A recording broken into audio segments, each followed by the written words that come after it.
ہوا خیر مما یجمعون، یہ بہتر ہے ان سب چیزوں سے جو یہ جمع کرتے ہیں۔ اللہ کریم نے اپنے پیارے نبی صلی اللہ علیہ وسلم کو ارشاد فرمایا، اے پیارے حبیب میرا یہ پیغام سب لوگوں تک پہنچا دو کہ جب تمہیں اللہ کا فضل اور اللہ کی رحمت ملے تو اس پر خوشی کا اظہار کرو۔ اللہ کا فضل اور اللہ کی رحمت بہت ساری چیزیں ہو سکتی ہیں۔ اس آیت کی تفسیر میں بھی مختلف چیزیں بیان کی گئی ہیں۔ ایک تفسیر تو یہ ہے کہ اللہ کا فضل وہ ہے قرآن، اور اللہ کی رحمت وہ ہے اسلام،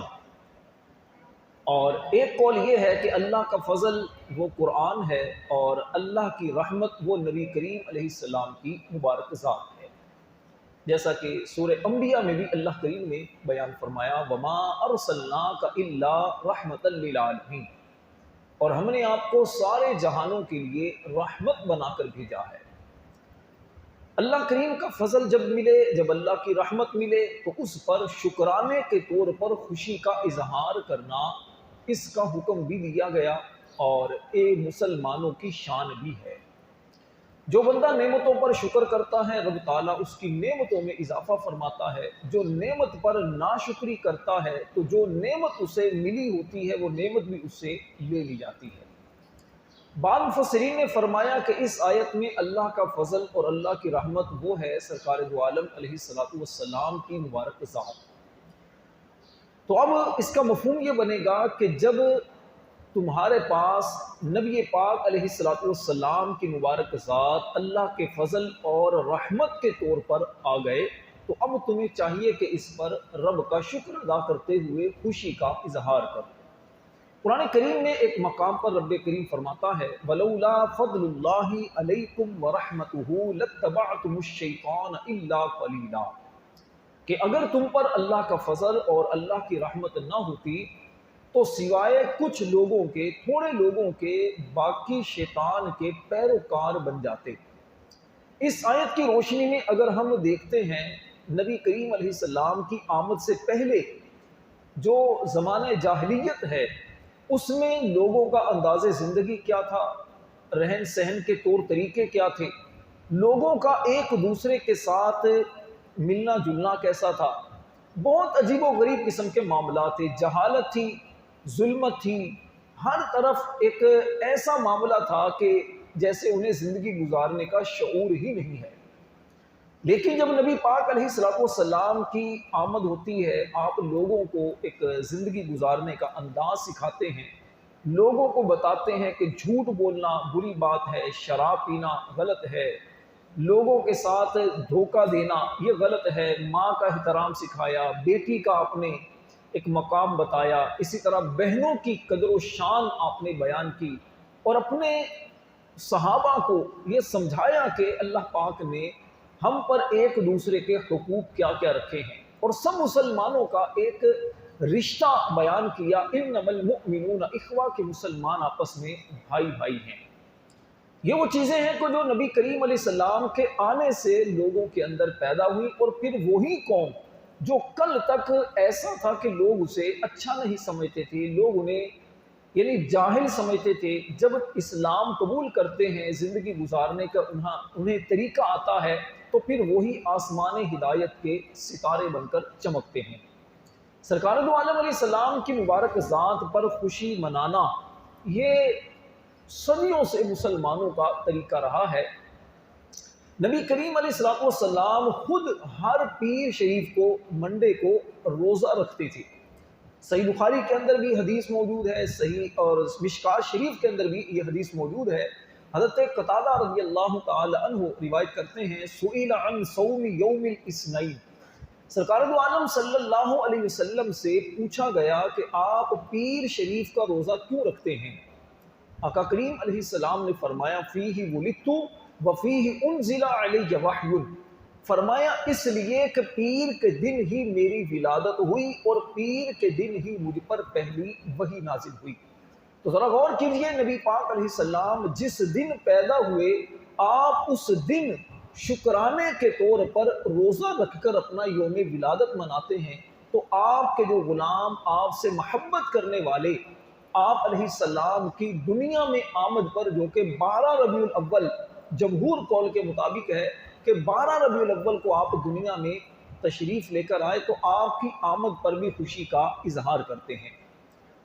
اللہ کریم نے فرمایا ہوا خیر مما یجمعون، یہ ان سب چیزوں سے بہتر ہے، یہ خوشی کا اظہار کرنا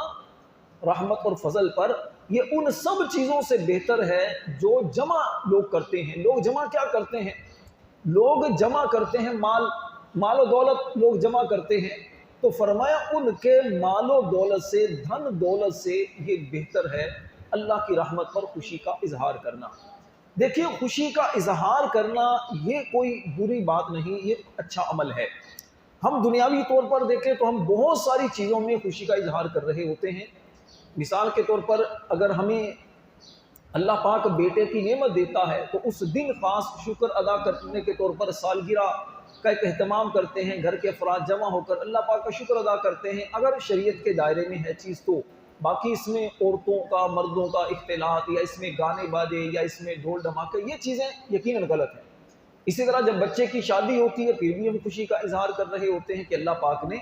اس فرض سے ہمیں سبکدوش ہونے کی سعادت بخشی، عمرے کا ٹکٹ کسی کا لگ جائے، یا کسی کو کاروبار میں ترقی مل جائے، جس دن پاکستان آزاد ہوا اپنے وطن کی آزادی پر خوشی کا اظہار، تو مختلف انداز ہوتے ہیں۔ لیکن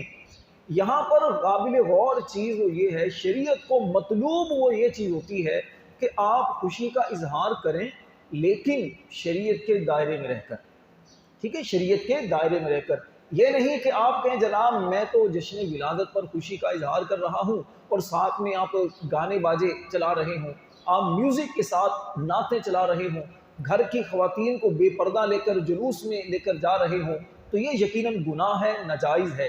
شریعت میں اس بات کی اجازت نہیں۔ خوشی کا مطلب یہ ہرگز نہیں ہوتا کہ رب کی نافرمانی کرنی ہے۔ خوشی کا مطلب ہوتا ہے کہ اللہ پاک نے جو نعمت دی ہے اس نعمت کی قدر کرتے ہوئے رب کا شکر ادا کرنا ہے۔ سرکار دو عالم صلی اللہ علیہ وسلم نے اپنے صحابہ کرام سے فرمایا، مشکات شریف کی حدیث ہے، ارشاد فرمایا سأخبرکم بأول امری، اے میرے صحابہ میں تمہیں اپنے ابتدائی معاملات کے بارے میں بتاتا ہوں۔ دعوت ابراہیم و بشارت عیسیٰ، فرمایا کہ میں ابراہیم علیہ السلام کی دعا ہوں اور عیسیٰ علیہ السلام کی خوشخبری ہوں۔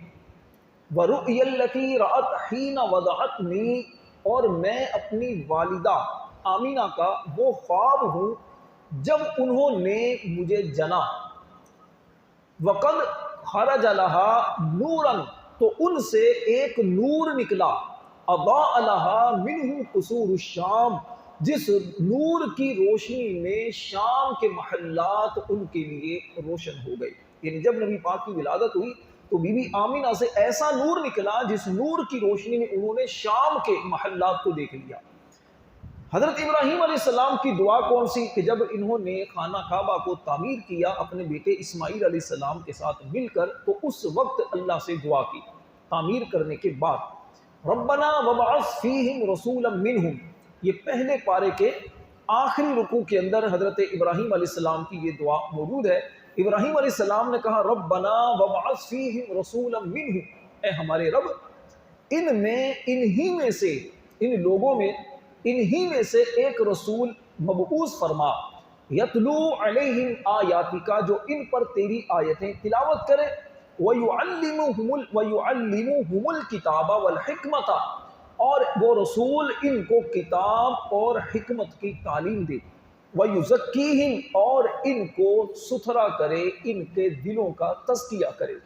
فرمایا کہ میں ابراہیم کی دعا ہوں، اور فرمایا کہ میں عیسیٰ علیہ السلام کی بشارت ہوں، خوشخبری ہوں۔ عیسیٰ علیہ السلام نے کون سی دعا کی تھی؟ جب بنی اسرائیل کو عیسیٰ علیہ السلام نے جمع کیا تو جمع کرنے کے بعد اللہ تبارک و تعالیٰ کی حضرت عیسیٰ علیہ السلام نے اپنی قوم سے مخاطب ہو کر کہا کہ اے میری قوم، وَمُبَشِّرًا بِرَسُولٍ يَأْتِي مِن بَعْدِ اسْمُهُ أَحْمَدُ، فرمایا کہ میں ایسے رسول کی خوشخبری دینے والا ہوں جو میرے بعد آئیں گے اور ان کا نام احمد ہوگا۔ سورہ صف آیت نمبر 6۔ وَإِذْ قَالَ عِيسَى ابْنُ مَرْيَمَ، اللہ فرماتا ہے محبوب یاد کرو اس وقت کو جب عیسیٰ بن مریم نے کہا یا بنی اسرائیل، اے بنی اسرائیل، انی رسول اللہ الیکم، بے شک میں تمہاری طرف بھیجا ہوا رسول ہوں، مصدقا لما بین یدی من التوراۃ، فرمایا کہ میں اپنے سے پہلے جو توراۃ حضرت موسیٰ علیہ السلام پر نازل ہو چکی ہے، میں اس کتاب توراۃ کی تصدیق کرنے والا ہوں، ومبشرا برسول، اور میں ایک رسول کی خوشخبری دے رہا ہوں، یاتی من بعدی، وہ رسول میرے بعد آئیں گے، اسمہ احمد، ان کا نام احمد ہوگا۔ عیسیٰ علیہ السلام 500 سال کم و بیش پہلے خوشخبری دے رہے ہیں کہ ایسا رسول آئے گا، اس کا نام احمد ہوگا۔ اور حضرت ابراہیم علیہ السلام دعا ہزاروں سال پہلے خانہ کعبہ کی تعمیر کے بعد مانگ رہے ہیں، تو آقا کریم فرماتے ہیں کہ میں ابراہیم کی دعا بھی ہوں، میں عیسیٰ علیہ السلام کی خوشخبری بھی ہوں، بشارت بھی ہوں، اور میں اپنی والدہ کا وہ خواب ہوں۔ میلاد اسی کا تو نام ہے کہ حضور علیہ السلام کی آمد کی بات کی جائے، نبی پاک علیہ السلام کی تشریف آوری کی بات کی جائے، آپ کے معجزات کی بات کی جائے، آپ کے حسن و جمال کی بات کی جائے۔ قرآن میں اگر دیکھیں تو اللہ پاک نے اپنے مختلف انبیاء کرام علیہ السلام کا یوم ولادت بیان کیا ہے، اور اپنے نبیوں کے ولادت کے دن پر اللہ تبارک و تعالیٰ نے سلام قرآن کریم میں بیان کیا ہے۔ سورہ مریم ہے 16ویں پارے کے اندر، سورہ مریم میں اللہ تبارک و تعالیٰ نے حضرت سیدنا عیسیٰ علیہ السلام اور حضرت سیدنا یحییٰ علیہ السلام دونوں کے ولادت کے دن پر سلام کا بیان کیا ہے۔ چنانچہ اللہ تبارک و تعالیٰ ارشاد فرماتا ہے حضرت یحییٰ علیہ السلام کے بارے میں، وَسَلَامٌ عَلَيْهِ، اللہ فرماتا ہے وَسَلَامٌ عَلَيْهِ يَوْمَ وُلِدَ، اور سلام ہو یحییٰ پر جس دن وہ پیدا ہوا، وَيَوْمَ يَمُوتُ، اور جس دن انہیں موت آئے گی، وَيَوْمَ يُبْعَثُ حَيًّا، اور جس دن انہیں زندہ کر کے اٹھایا جائے گا۔ اللہ کریم نے یحییٰ علیہ السلام جو زکریا علیہ السلام کے بیٹے ہیں، اللہ کے نبی ہیں، اللہ نے ان کی ولادت کے دن پر بھی سلام بھیجا، اور ان کی وفات کے دن پر بھی، اور دوبارہ زندہ کیے جانے پر بھی اللہ نے ان کے سلام کا ارشاد فرمایا۔ اچھا، اسی طرح اللہ تبارک و تعالیٰ نے حضرت سیدنا عیسیٰ علیہ السلام کے بارے میں فرمایا والسلام علیہ، حضرت عیسیٰ علیہ السلام بتا رہے ہیں والسلام علیہ یوم ولدت، فرماتے ہیں اور مجھ پر سلام ہو جس دن میں پیدا ہوا، وَيَوْمَ أَمُوتُ، اور جس دن مجھے موت آئے گی، وَيَوْمَ أُبْعَثُ حَيًّا، اور جس دن میں زندہ کر کے اٹھایا جاؤں گا۔ تو دیکھیے اللہ پاک نے اپنے نبیوں کے یوم ولادت پر اللہ نے سلام بھیجا ہے، ٹھیک ہے، سلام کو بیان کیا ہے۔ تو اسی طرح نبی کریم علیہ السلام کی دنیا میں آمد پر اگر کوئی عاشق رسول، حضور سے محبت کرنے والا اگر سلام بھیجتا ہے، درود و سلام پڑھتا ہے، گھر کے اندر محفل میلاد کرتا ہے، خوشی کا اظہار کرتا ہے، تو یقیناً یہ اللہ کے نبیوں کے طریقے پر ہے۔ اب دیکھیے اللہ کریم نے اپنے پیارے حبیب علیہ السلام کی آمد کو بیان اس طرح کیا، ارشاد فرمایا لَقَدْ مَنَّ اللَّهُ عَلَى الْمُؤْمِنِينَ إِذْ بَعَثَ فِيهِمْ رَسُولًا، بے شک اللہ نے ایمان والوں پر احسان کیا کہ ان میں ایک رسول بھیجا، ایک رسول بھیجا۔ ایک مقام پر فرمایا قَدْ جَاءَكُم مِّنَ اللَّهِ نُورٌ وَكِتَابٌ مُبِينٌ، بے شک تمہارے پاس اللہ کی طرف سے ایک نور آیا اور ایک روشن کتاب آئی۔ ایک مقام پر ارشاد فرمایا لَقَدْ جَاءَكُمْ رَسُولٌ مِّنْ أَنفُسِكُمْ، بے شک تمہارے پاس تم ہی میں سے ایک رسول آئے۔ لَقَدْ جَاءَكُمْ رَسُولٌ مِّنْ أَنفُسِكُمْ عَزِيزٌ عَلَيْهِ مَا عَنِتُّمْ، اس رسول کی شان کیا ہے؟ تمہاری بھلائی کے بہت چاہنے والے ہیں، تمہاری بھلائی کے بہت چاہنے والے ہیں، ما عنتم، اور تم پر فرمایا کہ تم پر تمہارا مشقت میں پڑنا، تمہارا مصیبت میں مبتلا ہونا ان پر بہت بھاری ہوتا ہے۔ حریص علیکم بالمؤمنین رؤوف الرحیم، فرمایا تمہاری بھلائی کے بہت چاہنے والے ہیں، بالمؤمنین رؤوف الرحیم، مومنوں پر رؤوف ہیں، مہربان ہیں، اور رحیم ہیں، رحم کرنے والے ہیں۔ تو اللہ کریم نے اپنے پیارے نبی علیہ السلام کا مختلف مقامات پر آپ کی آمد کو بھی بیان کیا، پھر آپ کے معجزات کو بھی بیان کیا گیا، آپ کے حسن و جمال کو بھی بیان کیا۔ یہ ایک لمبا موضوع ہے، انشاءاللہ پھر کبھی موقع ملا تو میں اس پر آپ کو سناؤں گا کہ نبی کریم علیہ السلام کا صرف مبارک ذکر قرآن کی 20 آیتوں میں، 50 سے زائد آیتیں وہ ہیں جس میں صرف نبی پاک کا ڈائریکٹ ذکر ہے، یعنی نبی پاک کا نام قرآن میں، نبی پاک کی عادتیں قرآن میں، نبی پاک کی زبان کا ذکر قرآن میں، آپ کی آنکھوں کا ذکر قرآن میں، آپ علیہ السلام کی گفتگو کا ذکر قرآن میں، آقا کریم علیہ السلام کے ہاتھوں کا ذکر قرآن میں، آقا کریم علیہ السلام کا اخلاق قرآن میں بیان کیا گیا، اور آقا کریم کے والدین کا ذکر، آپ کے صحابہ، آپ کی اولاد، آپ کی بیویاں، آپ کا شہر، اور بہت کچھ نبی پاک کا قرآن کے اندر بیان کیا گیا۔ تو قرآن نبی پاک کی نعتیں اس انداز سے بیان کرتا ہے۔ جب رب نے اپنے محبوب کی اتنی شانیں بیان کی ہیں